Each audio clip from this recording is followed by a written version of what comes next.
So in addition to the ES1 that I demoed just now, there is another plugin on Logic called the ESP, Ensemble Synth.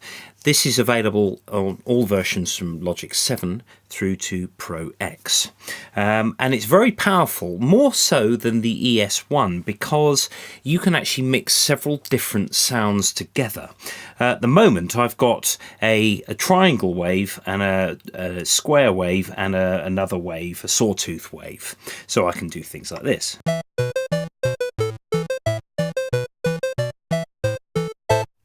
So it sounds pretty Game Boy-y. So I'm just going to demonstrate those sounds now for you. I've got my usual cutoff and resonance controls. I've got the cutoff open all the way so you can hear the sounds unencumbered. In fact, what I'll do is I'll just set the sustain control to full as well, so we get this.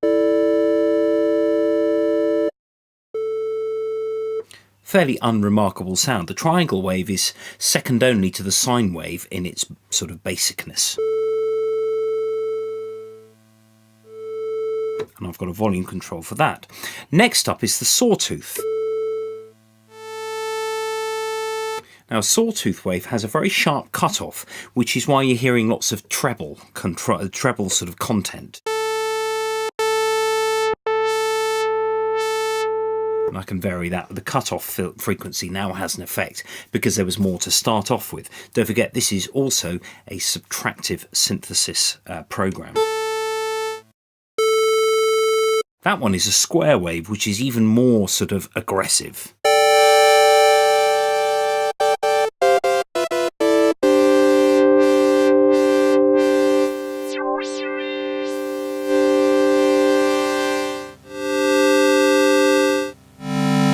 Then we get something that's an octave down.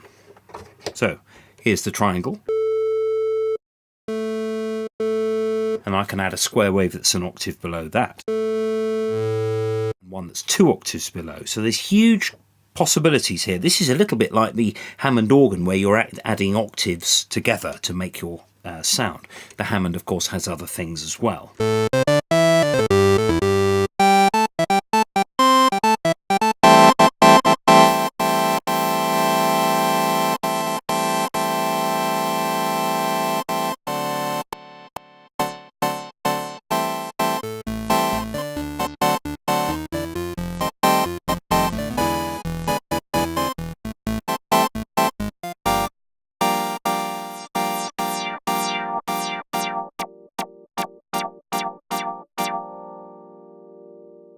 I'm tweaking all sorts of things there, but this is a measure of how powerful this synthesizer is as well.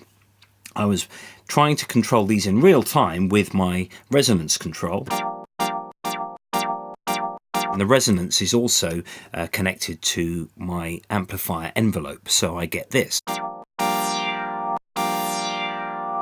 Now, the more powerful synthesizers have attack, decay, sustain and release not only for the volume of the sound, that is the amplifier envelope, but you can have things like the envelope also for your cutoff and resonance filters. There is also a noise control that you can add.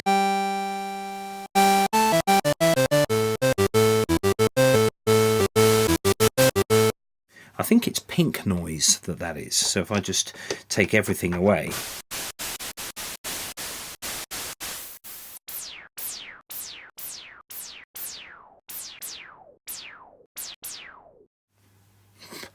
There you go.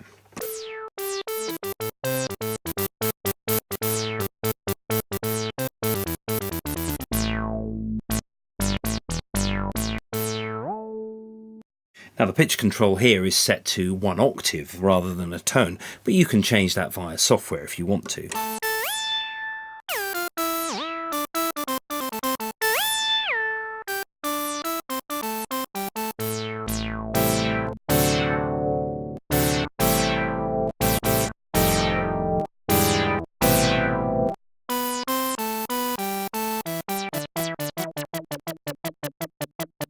If I made that sound short enough, I could get a snare drum perhaps.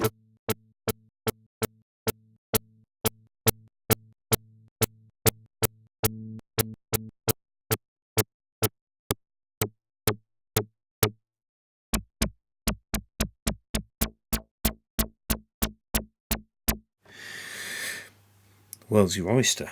So these controls really do allow, well, infinite sound possibilities. And once again, don't be tempted just to use the presets that they give you, because although they are good, you know, they've all been programmed by experts in their field, they are available to all who have this program. So if you only use presets, you'll have the same sound as somebody else. So it's always best to try and tweak things to your advantage, and don't be scared of the controls, because actually they're extremely powerful and you might stumble across something that really sounds rather good. So there is the ESP demo.